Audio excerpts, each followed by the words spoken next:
ಬಸವಣ್ಣವರ ಒಂದು ವಚನದಿಂದ ನಿಮ್ಮ ಜೊತೆ ಮಾತನಾಡ್ತೀವಿ. ದಯವಿಲ್ಲದ ಧರ್ಮ ಅದೇ ಉದಯ, ದಯವೇ ಬೇಕು ಸಕಲ ಪ್ರಾಣಿಗಳೆಲ್ಲರಲ್ಲಿ, ದಯವೇ ಧರ್ಮದ ಮೂಲವಯ್ಯ, ದಯವೇ ಧರ್ಮದ ಮೂಲವಯ್ಯ, ದಯವಿಲ್ಲದವರನು ವಲ್ಲ ಕೂಡಲ ಸಂಗಮ ದೇವ. ಇದು ಬಸವಣ್ಣವರ ಒಂದು ತುಂಬ ಉತ್ತಮವಾದಂಥ ವಚನ. ಬೇಕೋ ಆಗುತ್ತಲ್ಲ, ಸೌಂಡ್ ಕಡಿಮೆ. ಬಸವಣ್ಣವರು ಈ ವಚನದಲ್ಲಿ ಹೇಳುವಂಥದ್ದು, ಮನುಷ್ಯ ದಯಾವಂತನಾಗಿ ಕರುಣವಂತನಾಗಿ ಇರಬೇಕು ಅಂತ. ಈ ಕರುಣೆ ದಯೆ ಕೇವಲ ಮನುಷ್ಯರ ಬಗ್ಗೆ ಅಲ್ಲ, ಜಗತ್ತಿನಲ್ಲಿರುವಂಥ ಎಲ್ಲ ಜೀವಜಂತುಗಳ ಬಗ್ಗೆ ಆ ಕರುಣೆ ಇರಬೇಕು. ಈಗ ಭಾಳ ಜನ ಏನು ಮಾಡ್ತೀವಿ, ಓಡಾಡುವಾಗ ಗಿಡದ ಎಲೆಗಳನ್ನು ಕೀಳ್ತೇವೆ. ಅವಾಗ ನಮಗೆ ದಯೆ ಐತಿ ಅಂತಾನೆ ಇಲ್ಲ ಅಂತಾನ ಇಲ್ಲ. ಒಂದು ಗಿಡದಲ್ಲಿರುವಂಥ ಎಲೆಗಳನ್ನು ಕಿತ್ತರೂ ಕೂಡ ನಾವು ದಯಾಹೀನರಾಗ್ತೇವೆ. ಒಂದು ನಾಯಿ ಬರುತ್ತೆ, ಅವಾಗ ಏನು ಮಾಡ್ತೀರಿ, ಕಲ್ಲು ತಗೊಂಡು ಹೊಡಿತೀರಿ. ಅಲ್ಲಿ ದಯಾ ಇಲ್ಲ ಅಂತ ಆಗಿದೆ. ದಯೆ ಅನ್ನೋಂಥದ್ದು ಮನುಷ್ಯನ ಮೂಲಭೂತ ಗುಣ ಆಗಬೇಕು. ಹಿಂಸೆ ಯಾವಾಗಲೂ ಕೂಡ ಮನುಷ್ಯನನ್ನು ಬೆಳೆಸೋದಿಲ್ಲ, ಆದರೆ ಅಹಿಂಸೆ ಮನುಷ್ಯನನ್ನು ಇನ್ನಷ್ಟು ಬೆಳೆಸ್ತಾ ಹೋಗುತ್ತೆ. ಗಾಂಧೀಜಿಯವರು ಹಿಂಸಾವಾದಿಗಳು ಅಹಿಂಸಾವಾದಿಗಳು? ಅಹಿಂಸಾವಾದಿಗಳು. ಅವರ ಮೂಲಭೂತ ತತ್ವ ಅಹಿಂಸೆ, ಸತ್ಯ, ನೀತಿ, ಪ್ರೀತಿ. ಇವುಗಳನ್ನು ಪ್ರತಿಯೊಬ್ಬರೂ ಕೂಡ ತಮ್ಮ ಬದುಕಿನಲ್ಲಿ ಅಳವಡಿಸ್ಕೊಳ್ಬೇಕು ಅನ್ನುವಂಥದ್ದು ಗಾಂಧೀಜಿಯವರ ಆಸೆ ಆಗಿದೆ. ಅದಕ್ಕೆ ಅನುಗುಣವಾಗಿ ಮೊದಲು ತಾವೇ ಆ ಮೂಲಭೂತ ತತ್ವಗಳನ್ನು ತಮ್ಮ ಬದುಕಿನಲ್ಲಿ ಅಳವಡಿಸ್ಕೊಂಡ್ರು. ಹಾಗಾಗಿ ಈಗ ನೀವು ಮಾಡಬೇಕಾಗಿರೋದೇನು ಅಂತಂದರೆ ಅಹಿಂಸೆ, ಸತ್ಯ, ನೀತಿ, ಪ್ರೀತಿ ಇವು ನಿಮ್ಮ ಬದುಕಿನ ಬಂಡವಾಳ ಆಗಬೇಕು. ಎಂಥದೇ ಸಂದರ್ಭ ಬಂದರೂ ಕೂಡ ಹಿಂಸೆಗೆ ಅವಕಾಶವನ್ನು ಕೊಡಬಾರ್ದು, ಹಾಗೆಯೇ ಸತ್ಯವನ್ನು ಬಿಟ್ಟುಕೊಡಬಾರ್ದು. ನಾವು ಪದೇ ಪದೇ ಹೇಳ್ತಾ ಇರ್ತೀವಿ, ಹರಿಶ್ಚಂದ್ರ ಯಾವುದಕ್ಕೆ ಹೆಸರಾದಂಥವ್ರು? ಸತ್ಯವಂತ. ಅವನಿಗೆ ಎಷ್ಟೆಲ್ಲ ಸಮಸ್ಯೆಗಳು ಬಂದವು. ರಾಜ್ಯವನ್ನು ಮಾರಬೇಕಾಯ್ತು, ತಮ್ಮನ್ನು ಮಾರಿಕೊಳ್ಬೇಕಾಯ್ತು, ಗಂಡ ಹೆಂಡತಿಯನ್ನು ಮಾರಿಕೊಳ್ಬೇಕಾಯ್ತು, ಮಗ ಸತ್ತೋದ. ಅಷ್ಟೆಲ್ಲ ಆದಾಗಲೂ ಕೂಡ ಆತ ಸತ್ಯವನ್ನು ಬಿಟ್ಟುಕೊಡಲಿಲ್ಲ. ಅದರ ಪರಿಣಾಮ ಏನಾಯಿತು ಅಂದರೆ ಇವತ್ತಿಗೂ ಕೂಡ ನಾವು ಹರಿಶ್ಚಂದ್ರನ ನೆನಪಿಸ್ಕೊಳ್ತೀವಿ. ಅಂದರೆ ಸತ್ಯಕ್ಕೆ ಅಷ್ಟೊಂದು ಮಹತ್ವ ಇದೆ, ಅಹಿಂಸೆಗೆ ಅಷ್ಟೊಂದು ಮಹತ್ವ ಇದೆ. ಮನುಷ್ಯ ಯಾವಾಗಲೂ ಕೂಡ ಆರಂಭದಲ್ಲೇ ಹೇಳಿದ್ವಲ್ಲ, ಕರುಣೆ ಭಾಳ ಮುಖ್ಯ. ಆ ಕರುಣೆ ಇಲ್ಲ ಅಂತಂದ್ರೆ ನಾವು ಕಟುಕರಾಗಿಬಿಡ್ತೀವಿ. ಮನುಷ್ಯ ಕಟುಕನಾಗಬೇಕು, ಕರುಣಾವಂತನಾಗಬೇಕು. ಕರುಣಾವಂತ. ಆ ಕರುಣೆ ಇತ್ತು ಅಂತಂದರೆ ಯಾರಾದರೂ ತಪ್ಪು ಮಾಡಿದರೆ ಆ ತಪ್ಪನ್ನು ಕೂಡ ನಾವು ತಿದ್ದಲಿಕ್ಕೆ ಅವಕಾಶ ಆಗುತ್ತೆ. ಒಂದು ದೃಷ್ಟಾಂತವನ್ನು ನಿಮಗೆ ಕೊಡೋದಾದರೆ, ಯೇಸು ಕ್ರಿಸ್ತರು ಅವರು ಕೂಡ ಕರುಣೆಗೆ ಹೆಸರಾದಂಥವ್ರು. ಒಮ್ಮೆ ಕೆಲವು ಯುವಕರು ಒಬ್ಬ ಹೆಣ್ಮಗಳನ್ನ ಬೆನ್ನು ಹತ್ಕೊಂಡು ಓಡಿ ಬರ್ತಾರೆ, ಆಕೆ ಹೊಡಿಬೇಕು ಅಂತ. ಆ ತಾಯಿ ಓಡೋಡಿ ಬರ್ತಾಳೆ ಜೀವ ಭಯದಿಂದ. ಕೊನೆಗೆ ಬಂದು ಯೇಸು ಕ್ರಿಸ್ತರ ಹತ್ರ ಮೊರೆ ಹೋಗ್ತಾಳೆ, ದಯವಿಟ್ಟು ನನಗೆ ರಕ್ಷಣೆ ಕೊಡಿ ಅಂತ. ಆ ಹುಡುಗರು ಹಿಂದಿಂದ ಓಡಿ ಬರ್ತಾರೆ, ಕೈಯಲ್ಲಿ ಕಲ್ಲಿದೆ, ಕೋಲಿದೆ, ಹೊಡಿಬೇಕು ಅಂತ. ಆಯ್ತಪ್ಪ ತಡೀರಿ, ಯಾಕೆ ಹೊಡಿಬೇಕು ಅಂತ ಇದ್ದೀರಿ? ಈ ತಾಯಿ ತಪ್ಪು ಮಾಡಿದಾಳೆ, ತಪ್ಪು ಮಾಡಿದವಳನ್ನ ಹೊಡೆದು ಸಾಯಿಸಬೇಕು. ಏನು ತಪ್ಪು ಮಾಡಿದಾಳೆ? ಈಕೆ ವ್ಯಭಿಚಾರಿ, ಅನೇಕ ಪುರುಷರನ್ನು ಕೆಡಿಸ್ತಾ ಇದ್ದಾಳೆ. ಹಾಗಾಗಿ ಇಂಥವಳನ್ನು ಹೊಡೆದು ಸಾಯಿಸಬೇಕು. ಆಯ್ತಪ್ಪ, ನೀವು ತಪ್ಪು ಮಾಡಿದರೆ ಶಿಕ್ಷೆ ಕೊಡಬೇಕಾದ್ದು ಧರ್ಮ. ಆದರೆ ನಂದು ಒಂದು ಪ್ರಶ್ನೆ, ನಿಮ್ಮಲ್ಲಿ ಯಾರು ಎಂದೂ ಯಾವ ತಪ್ಪನ್ನು ಮಾಡಿಲ್ವೋ ಅಂಥವ್ರು ಮೊದಲ ಏಟನ್ನು ಈ ತಾಯಿಗೆ ಹಾಕ್ರಿ ಅಂತ ಹೇಳ್ತಾರೆ. ಅವ್ರು ಹೇಳಿದ್ದೇನು? ಯಾರು ಒಂದು ತಪ್ಪು ಮಗು ಬರೆಯೋದು ನಿಲ್ಸಪ್ಪ, ಬರೆಯೋದು ನಿಲ್ಸು. ಎಂದೂ ಏನು ಬರೀತಿ? ಏನು ಬರೆಯೋದು ಬೇಡ. ಎಂದೂ ಯಾರು ಯಾವ ತಪ್ಪನ್ನು ಮಾಡಿಲ್ವೋ ಅಂಥವ್ರು ಮೊದಲ ಏಟನ್ನು ಹಾಕ್ರಿ. ಅವಾಗೆಲ್ಲರೂ ಹಿಂದಕ್ಕೆ ಸರ್ಕೊಳ್ತಾರೆ. ಅವ್ರ ಕೈಯಲ್ಲಿರುವಂಥ ಕೋಲು ಕಲ್ಲು ಹಾಗೆ ನೆಲಕ್ಕೆ ಬೀಳ್ತಾವೆ. ಕಾರಣ ಏನು? ಮನುಷ್ಯ ತಿಳಿದೋ ತಿಳಿಯದೆಯೋ ತಪ್ಪು ಮಾಡ್ತಾನೆ. ಹಾಗಾಗಿ ನಾನೇ ತಪ್ಪು ಮಾಡಿದಾಗ ಇನ್ನೊಬ್ಬರಿಗೆ ಶಿಕ್ಷೆ ಮಾಡೋ ಹಕ್ಕು ನನಗಿರುತ್ತಾ? ಇಲ್ಲ. ನಾನು ಇನ್ನೊಬ್ರಿಗೆ ಶಿಕ್ಷೆ ಕೊಡಬೇಕು ಅಂದರೆ ನಾನು ಯಾವಾಗಲೂ ಕೂಡ ಪ್ರಾಮಾಣಿಕನಾಗಿರಬೇಕು, ಸತ್ಯವಂತನಾಗಿರಬೇಕು, ನೀತಿವಂತನಾಗಿರಬೇಕು. ನೋಡಿ, ಅವರು ಹೊಡಿಬಾರ್ದು ಅಂತ ಹೇಳೋದಲ್ಲ, ಆದರೆ ಹೊಡಿಬೇಕಾದ್ರೆ ನಿಮಗೊಂದು ನೀತಿ ಇರಬೇಕು ಅಂತ ಹೇಳ್ತಾರೆ. ಆ ನೀತಿಯ ನೆಲೆಗಟ್ಟಿದ ಮೇಲೆ ಬದುಕನ್ನು ಪ್ರತಿಯೊಬ್ಬ ವ್ಯಕ್ತಿಯು ಕಟ್ಟಿಕೊಳ್ಬೇಕಾಗ್ತದೆ. ಇವತ್ತಿನ ದಿನಮಾನಗಳಲ್ಲಿ ಮನುಷ್ಯನಾಗಿ ವರ್ತನೆ ಮಾಡ್ತಾ ಇಲ್ಲ. ಮೃಗದ ಹಾಗೆ, ಕೋತಿಯ ಹಾಗೆ ವರ್ತನೆ ಮಾಡೋದನ್ನು ನೀವು ಕಾಣ್ತಾ ಇದ್ದೀರಿ. ಹಾಗಾದರೆ ಈ ಮೃಗತ್ವದಿಂದ ಮನುಷ್ಯತ್ವವನ್ನು ಅಳವಡಿಸ್ಕೊಳ್ಬೇಕು ಅಂತಂದರೆ ನಾವು ಇದುವರೆಗೂ ಹೇಳಿದಂಥ ಗುಣಗಳನ್ನು ನಮ್ಮ ಬದುಕಿನಲ್ಲಿ ಅಳವಡಿಸ್ಕೊಳ್ಳುವಂಥ ಅಗತ್ಯ ಇದೆ. ನೀವು ಗಾಂಧೀಜಿಯವರ 3 ಮಂಗದ ಕಥೆಗಳನ್ನು ಕೇಳಿರ್ಬೋದು. ಕೇಳಿದ್ರಲ್ಲ? ಕೇಳಿಲ್ಲ? ಕೇಳಿದಿರಿ. ಯಾರು ಹೇಳ್ತೀರಿ? ಹೇಳಪ್ಪ. ಕೆಟ್ಟದನ್ನು ಮಾತಾಡಬಾರದು, ಕೆಟ್ಟದನ್ನು ನೋಡಬಾರದು, ಕೆಟ್ಟದನ್ನು ಕೇಳಿಸಬಾರದು.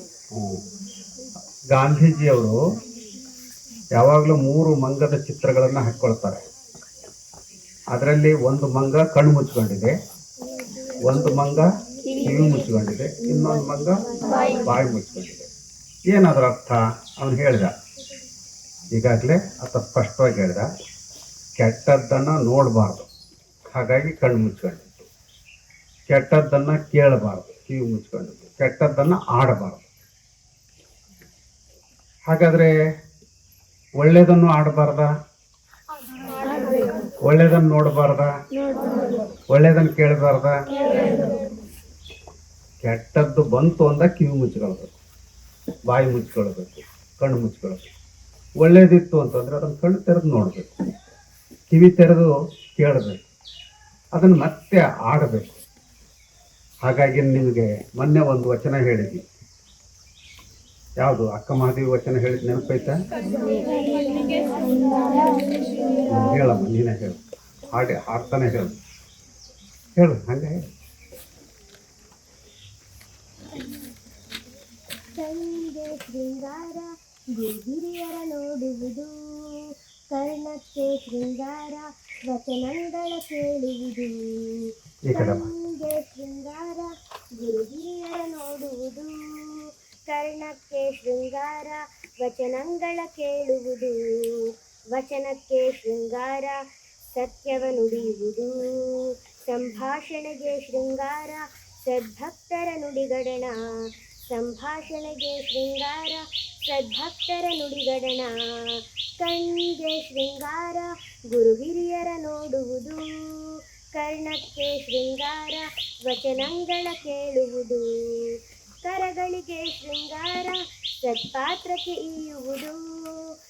ಕರಗಳಿಗೆ ಶೃಂಗಾರ, ಸತ್ಪಾತ್ರಕ್ಕೆ ಈಯುವುದು.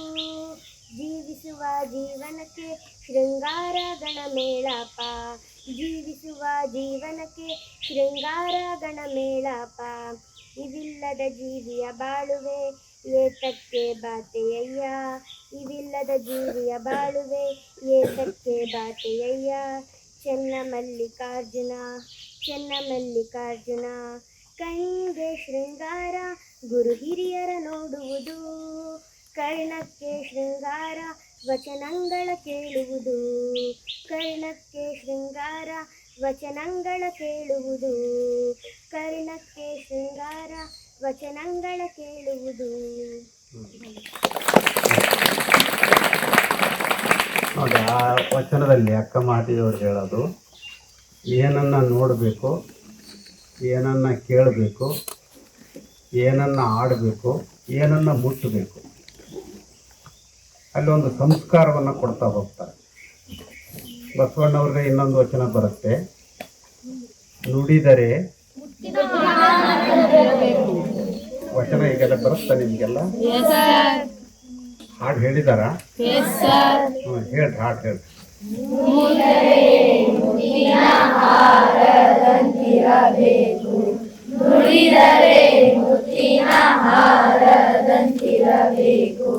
ನುಡಿದರೆ ಮಾಣಿಕ್ಯದ ದೀಪ್ತಿಯಂತಿರಬೇಕು, ನುಡಿದರೆ ಮಾಣಿಕ್ಯದ ದೀಪ್ತಿಯಂತಿರಬೇಕು,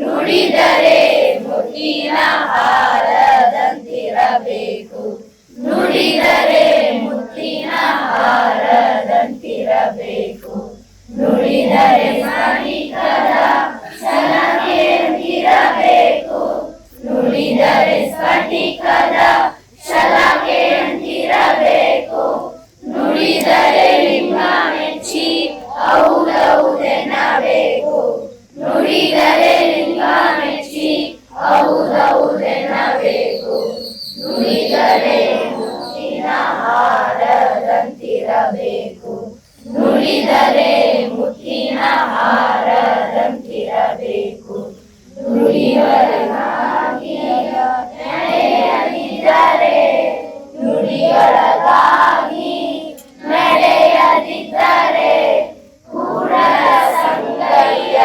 ಎಂದೊಲಿವನಯ್ಯ, ಕೂಡಲ ಸಂಗಯ್ಯ ಎಂದೊಲಿವನಯ್ಯ, ನುಡಿದರೆ ಮುತ್ತಿನ ಹಾರದಂತಿರಬೇಕು, ನುಡಿದರೆ ಮುತ್ತಿನ ಹಾರದಂತಿರಬೇಕು, ನುಡಿದರೆ ಮಾಣಿಕ್ಯದ ದೀಪ್ತಿಯಂತಿರಬೇಕು, ನುಡಿದರೆ ಮಾಣಿಕ್ಯದ ದೀಪ್ತಿಯಂತಿರಬೇಕು, ನುಡಿದರೆ ಮುತ್ತಿನ ಹಾರದಂತಿರಬೇಕು, ನುಡಿದರೆ ಮುತ್ತಿನ ಹಾರದಂತಿರಬೇಕು, ನುಡಿದರೆ.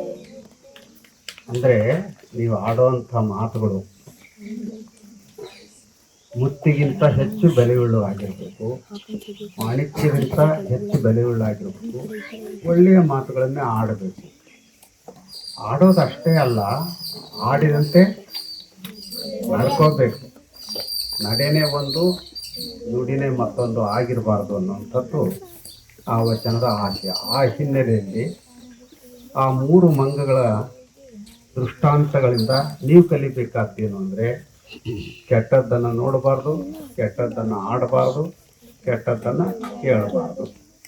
ಹಾಗಂತ ಒಳ್ಳೆಯದನ್ನು ಆಡಬಾರ್ದು ಅಂತ ಅಲ್ಲ, ಒಳ್ಳೆಯ ಮಾತುಗಳನ್ನು ಆಡಬೇಕು, ಒಳ್ಳೆಯ ವಿಚಾರಗಳನ್ನು ಕಿವಿಯಲ್ಲಿ ತುಂಬಿಕೊಳ್ಬೇಕು, ಹಾಗೆಯೇ ಒಳ್ಳೆಯ ದೃಶ್ಯಗಳನ್ನು ಕಣ್ಣು ತುಂಬ ತುಂಬಿಕೊಳ್ಬೇಕು. ಆಗ ನಿಮ್ಮಲ್ಲಿರುವಂಥ ಕೆಲವು ದುರ್ಗುಣಗಳನ್ನು ಕಳ್ಕೊಳ್ಳಿಕ್ಕೆ ಸಾಧ್ಯ ಆಗುತ್ತೆ. ಮೊನ್ನೆ ಒಬ್ರು ಹೇಳ್ತಾ ಇದ್ರು, ಈ ಮೂರು ಮಂಗಗಳ ಜೊತೆಗೆ ಇನ್ನೊಂದು ಮಂಗ ಅಂತ ಹೇಳಿದ್ರು. ಅದು ಯಾವ್ದು ಇನ್ನೊಂದು ಮಂಗ?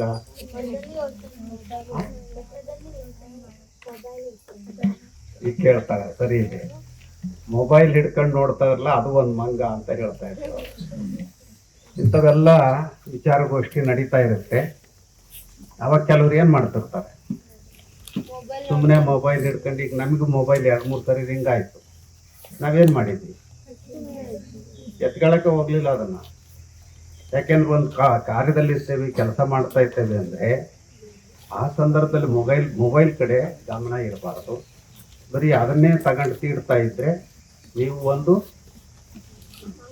ಮಂಗ ಆಗ್ತೀರಿ. ಮನುಷ್ಯ ಮಂಗ ಆಗ್ಬಾರ್ದು. ಮಗು ಈ ಕಡೆ ಗಮನಿಸಮ್ಮ, ಕೇಳಬೇಕು, ಇಲ್ಲದ್ರೆ ನೀವೇನಾಗಿ ಬಿಡ್ತೀರಿ, ಮಂಗ ಆಗ್ತೀರಿ. ಮಂಗ ಆಗಬೇಕು, ಮಾನವ ಆಗ್ಬೇಕು, ಮಾನವ ಆಗ್ಬೇಕು. ಇದ್ರ ಜೊತೆಯಲ್ಲೇ ಇವತ್ತು ಪ್ರಕೃತಿಯಲ್ಲಿ ಅನೇಕ ಬದಲಾವಣೆ ಆಗೋದನ್ನು ನೀವು ನೋಡ್ತಾ ಇದ್ದೀರಿ. ಮನುಷ್ಯ ಏನು ತಿಳ್ಕೊಂಬಿಟ್ಟಿದ್ದಾನೆ ಅಂದರೆ ಇಡೀ ಪ್ರಪಂಚ ಪ್ರಕೃತಿಯ ಮೇಲೆ ನಾನು ಪ್ರಭುತ್ವವನ್ನು ಸಾಧಿಸ್ತೇನೆ ಅಂತ. ಪ್ರಭುತ್ವವನ್ನು ಸಾಧಿಸ್ಲಿಕ್ಕೆ ಸಾಧ್ಯ ಆಗತ್ತಾ? ಇಲ್ಲ. ಆದರೂ ಕೂಡ ಮನುಷ್ಯ ತನ್ನ ಬುದ್ಧಿವಂತಿಕೆಯಿಂದ ತನ್ನ ವಿವೇಕದಿಂದ ನಾನು ಎಲ್ಲವನ್ನೂ ಆಳ್ತೇನೆ ಅಂತ ಹೊರಟು ಬಿಡ್ತಾನೆ. ಅದರ ದುಷ್ಪರಿಣಾಮವನ್ನು ಅವನು ಈಗಾಗಲೇ ಎದುರಿಸ್ತಾ ಇದ್ದ. ಕಾಲಕ್ಕೆ ಈಗ ಏನಾಗ್ತಾ ಇದೆ? ಮಳೆ ಬರ್ತಾ ಇಲ್ಲ. ನಾವೆಲ್ಲ ಹಿಂದೆಲ್ಲ ಮಳೆಗಾಲ, ಚಳಿಗಾಲ, ಬೇಸಿಗೆ ಕಾಲ ಅಂತ ನಿಗದಿ ಮಾಡ್ಕೊಂಡಿದ್ವಿ. ಈಗ ಅದು ನಿಗದಿ ಆಗಿದೆಯಾ? ಇಲ್ಲ. ಯಾವಾಗಲೂ ಮಳೆ ಬರುತ್ತೆ, ಯಾವಾಗಲೂ ಹೊಲ ಹೊಡಿಬೇಕಾಗಿದೆ, ಯಾವಾಗಲೂ ಬೀಜ ಬಿತ್ತಬೇಕಾಗಿದೆ. ಇದಕ್ಕೆ ಕಾರಣ ಏನು ಅಂತಂದರೆ ಮಾನವನ ಅತಿಯಾದಂಥ ದುರಾಶೆ. ಅವನು ಪ್ರಕೃತಿಯ ಮೇಲೆ ಒಂದು ರೀತಿ ಪ್ರಯೋಗವನ್ನು ಗದಾ ಪ್ರಹಾರ ಮಾಡ್ತಾ ಇದ್ದಾನೆ. ಎಲ್ಲ ಗಿಡ ಮರಗಳನ್ನು ಕಡಿಯುವಂಥದ್ದು, ನಾಶ ಮಾಡುವಂಥದ್ದು, ಗುಡ್ಡ ಬೆಟ್ಟಗಳನ್ನು ಯಾತಕ್ಕಾಗಿ? ಬಿಲ್ಡಿಂಗ್ ಮಾಡಕ್ಕೆ. ಸರಿ, ಇಲ್ಲಿ ಯಾರ ಮಿನರಲ್ ಅಂತ ಅಲ್ಲೆಲ್ಲ ಗಣಿಗಾರಿಕೆ ಮಾಡಲಿಕ್ಕೆ, ರೋಡ್ಗೆ ಇತ್ಯಾದಕ್ಕೆ ಏನೋ ಮಾಡೋದಾದ್ರೆ ಚಿಂತೆ ಇಲ್ಲ. ಆದರೆ ಗಣಿಗಾರಿಕೆಗಾಗಿ ಎಲ್ಲ ಗುಡ್ಡ ಬೆಟ್ಟಗಳನ್ನು ಅದ್ರ ಹಾಕಿಬಿಡ್ತಾರೆ. ಅದರಿಂದ ಆಗೋ ದುಷ್ಪರಿಣಾಮ ಏನು? ಗುಡ್ಡ ಬೆಟ್ಟಗಳು ಗಾಳಿಯನ್ನು ತಡೆಗಟ್ತವೆ, ಮಳೆ ಬರೋ ಹಾಗೆ ಮಾಡ್ತವೆ, ಅನೇಕ ಕಾಡು ಪ್ರಾಣಿಗಳಿಗೆ ಆವಾಸ ಸ್ಥಾನ ಆಗಿರ್ತವೆ. ಆದರೆ ಅಂಥವುಗಳನ್ನೆಲ್ಲ ನಾವು ಹಾಳು ಮಾಡಿಬಿಟ್ರೆ ಅದ್ರ ದುರಂತ ಯಾರು ಅನುಭವಿಸ್ಬೇಕಾಗುತ್ತೆ? ನಾವೇ ಅನುಭವಿಸ್ಬೇಕಾಗುತ್ತೆ. ಹಾಗಾಗಿ ನಾವು ಗುಡ್ಡ ಬೆಟ್ಟಗಳನ್ನು ಉಳಿಸ್ಕೊಳ್ಬೇಕು, ಗಿಡ ಮರಗಳನ್ನು ರಕ್ಷಣೆ ಮಾಡಬೇಕು, ಕಾಡುಗಳನ್ನು ಕಡಿಬಾರ್ದು. ಇವತ್ತು ಒಂದು ಮರ ನಾವು ಕಡಿತೀವಿ ಅಂದರೆ ಏನು ಮಾಡಬೇಕು? 10 ಮರ ಆದರೂ ನಾವು ಬೆಳೆಸಬೇಕು. ಹಾಗಾದ್ರೆ ನೀವು ಅಂಥ ಮರಗಳನ್ನು ಬೆಳೆಸೋವಂಥ ಯೋಚನೆ ಹಾಕ್ಕೊಂಡಿದ್ದೀರಾ? ಇಲ್ಲ. ಎಲ್ಲಿ ಬೆಳೆಸಿದೆ? ಸರ್ 29ಕ್ಕೆ ಸರ್ ಹೇಳಿದ್ರು ಎಲ್ಲ ಒಂದೊಂದು ಗಿಡ ತರಬೇಕು. 29ಕ್ಕೆ ಸರ್ ಹೇಳಿದ್ದಾರೆ, ಪೇರೆಂಟ್ಸಿಗೆ ಫೋನ್ ಮಾಡಿ ಗಿಡ ಗಿಡ ತಂದ್ರೆ ಏನು ಪ್ರಯೋಜನ? ನೆಡ್ತೀವಿ. ನೆಟ್ತೀರಿ, ನೀರು ಹಾಕಾರೆ ಯಾರು? ನೀವು ಹೋಗ್ಬಿಡ್ತೀರಿ 29ಕ್ಕೆ. ಸರ್ ಮನೆಗೆ ಹೋಗ್ಬಿಟ್ಟು ನಾನು ನೀರ. ಅದಕ್ಕೆ ನಾವು ಹೇಳೋದು, ಇಲ್ಲಿ ನೀವು ಗಿಡ ನೆಡೋದು ಮುಖ್ಯ ಅಲ್ಲ. ನಿಮ್ಮ ಊರಿಗೆ ಹೋದಾಗ, ನಿಮ್ಮ ಈ ಕಡೆ ನಿಮ್ಮ ಊರಿಗೆ ಹೋದಾಗ ನಿಮ್ಮ ಮನೆ ಆವರಣ ಅಥವಾ ಹಿತ್ತಲು ತೋಟ ಅಲ್ಲಿ ಕೊನೆ ಪಕ್ಷ ನೀವು ಒಂದು 2-3 ಗಿಡನಾದರೂ ನೆಟ್ಟು ಆ ಗಿಡವನ್ನು ದಿವಸ ನೀರು ಹಾಕಿ ಬೆಳೆಸಿಬಿಟ್ರೆ ಈ ಶಿಬಿರ ಸಾರ್ಥಕ ಆಗುತ್ತೆ. ಆಮೇಲೆ ಪ್ರಾಣಿ ಪಕ್ಷಿಗಳನ್ನು ಪ್ರೀತಿಸುವಂಥದ್ದು. ಇವತ್ತು ಅನೇಕ ಪ್ರಾಣಿಗಳಿಗೆ, ಪಕ್ಷಿಗಳಿಗೆ ನೀರಿಲ್ಲ. ಅವಾಗ ನೀವೇನು ಮಾಡಬೇಕು? ಅಲ್ಲಲ್ಲೇ ಬಟ್ಟಲಲ್ಲೋ ಇನ್ಯಾವುದ್ರಲ್ಲೋ ಒಂದಿಷ್ಟು ನೀರಿಡುವಂಥ ಕೆಲಸ ಮಾಡಿಬಿಟ್ರೆ ಉಪಕಾರ ಸ್ಮರಣೆ ಆಗುತ್ತೆ. ಅವುಗಳಿಂದ ನಮಗೆ ಭಾಳ ಲಾಭ ಇದೆ. ನಾವೇನು ಅಂದ್ಕೊಳ್ತೇವೆ ಅಂದರೆ ಹಕ್ಕಿ ಪಕ್ಷಿಗಳಿರ್ಬಾರ್ದು, ನಾಯಿಗಳಿರ್ಬಾರ್ದು, ನಾವಷ್ಟೇ ಇರಬೇಕು ಅಂತಂದರೆ ಇರೋಕ್ಕಾಗಲ್ಲ. ನಮ್ಮ ಜೊತೆಗೆ ಅವೆಲ್ಲವೂ ಇದ್ದರೆ ಭಾಳ ನೆಮ್ಮದಿಯ ಜೀವನವನ್ನು ನಡೆಸಲಿಕ್ಕೆ ಸಾಧ್ಯ ಆಗುತ್ತೆ. ಇದನ್ನು ನೀವು ಆಲೋಚನೆ ಮಾಡಬೇಕು. ಇದರ ಜೊತೆಗೆ ಮನುಷ್ಯನಿಗೆ ಬಹಳ ಮುಖ್ಯವಾಗಿ ಬೇಕಾಗಿರುವಂಥದ್ದು ತನ್ನಲ್ಲಿರುವಂಥ ಅವಗುಣಗಳನ್ನು ಕಳ್ಕೊಳ್ಳುವಂಥದ್ದು. ನಿನ್ನೆ ಒಬ್ಬರು ಹೇಳ್ತಾ